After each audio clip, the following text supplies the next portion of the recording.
आज की कहानी है वफादार नेवला। बरसों पुरानी बात है। एक गांव में देवदत्त नाम का ब्राह्मण अपने पत्नी देवकन्या के साथ रहता था।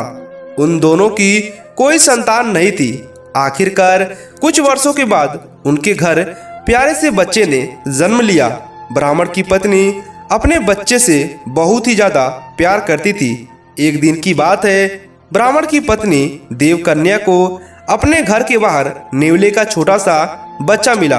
उसे देखकर देवकन्या को उस पर दया आ गई और वो उसे घर के अंदर ले आई और उसे अपने बच्चे की तरह पालने लगी। ब्राह्मण की पत्नी बच्चे और नेवले को दोनों अक्सर पति जाने के बाद घर में अकेला छोड़कर काम पे चली जाती थी। नेवला इस दौरान बच्चे का पूरा ख्याल रखता था। दोनों के बीच अपार स्नेह देखकर देवकन्या बहुत खुश थी।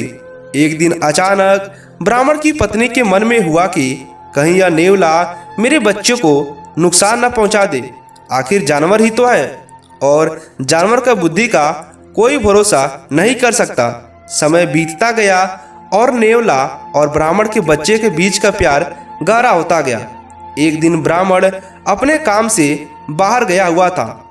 पति के जाते ही देवकन्या भी अपने बच्चों को घर में अकेला छोड़कर बाहर चली गई। इसी बीच उनके घर में एक सांप घुस आया। इधर ब्राह्मण देवता देवदत्त बच्चा आराम से सो रहा था। उधर सांप तेजी से उस बच्चे की ओर बढ़ने लगा। पास में भी नेवला था। जैसे ही नेवले ने सांप को देखा वो सतर्क हो गया। नेवला तेजी से सांप की ओर लपका और दोनों के बीच काफी देर तक लड़ाई हुई। आखिर में नेवले ने सांप को मारकर बच्चे की जान बचा ली। सांप को मारने के बाद नेवला आराम से घर के आंगन में बैठ गया। इसी बीच देवकन्या घर लौट आई। जैसे उसने नेवले के मुंह पर देखा तो वो डर गई। नेवले का मुंह सांप के खून से लथपथ था, लेकिन इस बात से अनजान देवकन्या के मन में कुछ और ही सोच आया। वो गुस्से से कांपने लगी। उसे लगा कि नेवले ने उसके प्यारे बेटे की हत्या कर दी है। यह सोचते ब्राह्मण की पत्नी ने एक लाठी उठाई और उस नेवले की पीठ पर मार डाला। नेवले को जान से मारने के बाद ब्राह्मणी अपने बच्चे को देखने के लिए घर के अंदर तेजी से भागी। वहां बच्चा हंसते हुए खिलौने के साथ खेल रहा था। इसी दौरान उसकी नजर पास में मरे पड़े सांप पर पड़ी। सांप को देखते ही देवकन्या को बहुत पछतावा हुआ। वो भी नेवले से बहुत प्यार करती थी, लेकिन गुस्से और अपने बच्चे के मोह में उसने बिना कुछ सोचे समझे नेवले को मार दिया। अब ब्राह्मण की पत्नी जोर जोर से रोने लगी, लेकिन तब तक बहुत देर हो चुकी थी। उसी समय भी ब्राह्मण घर लौट आया। वह पत्नी की रोने की आवाज सुनकर दौड़ता हुआ घर के अंदर गया। उसने पूछा, देवकन्या तुम क्यों रो रही हो?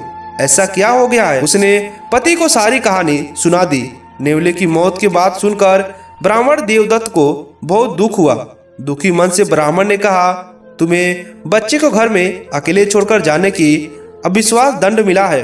दोस्तों, इस कहानी से हमें ये सीख मिलती है, बिना सोचे समझे गुस्से में आकर कोई काम नहीं करना चाहिए। साथ ही विश्वास की डोर को कभी भी शक की वजह से टूटने नहीं देना चाहिए। आपको यह कहानी कैसी लगी हमें नीचे कमेंट कर बताइएगा।